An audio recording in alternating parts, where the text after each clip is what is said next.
আজ আমি তোমাদের সাথে শেয়ার করব রুই মাছের ঝোল রেসিপি। তো প্রথমে আলুটাকে পিস পিস করে কেটে লবণ আর হলুদ দিয়ে মাখিয়ে কড়াই সর্ষের তেল গরম করে লাল লাল করে ফ্রাই করে তুলে রাখলাম।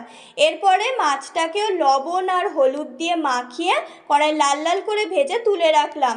এরপরে ওই তেলেই গোটা জিরে আর তেজপাতা ফোড়ন দিয়ে ফ্রাই করে নিলাম। এরপরে পেঁয়াজ কুচিটা ফ্রাই করে নিলাম।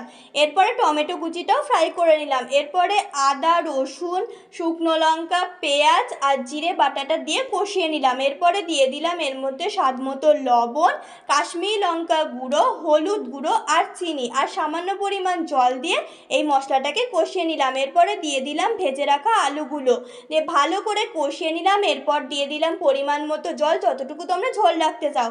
তারপরে দিয়ে দিলাম একে একে মাছগুলো আর কাঁচা লঙ্কা চিড়ে। তারপরে সবশেষে দিয়ে দিলাম গরম মশলা গুঁড়ো দিয়ে ভালো করে মিক্সড করে নিলাম। তো আমার রুই মাছের ঝোল কমপ্লিট হয়ে গেছে। ভিডিওটা ভালো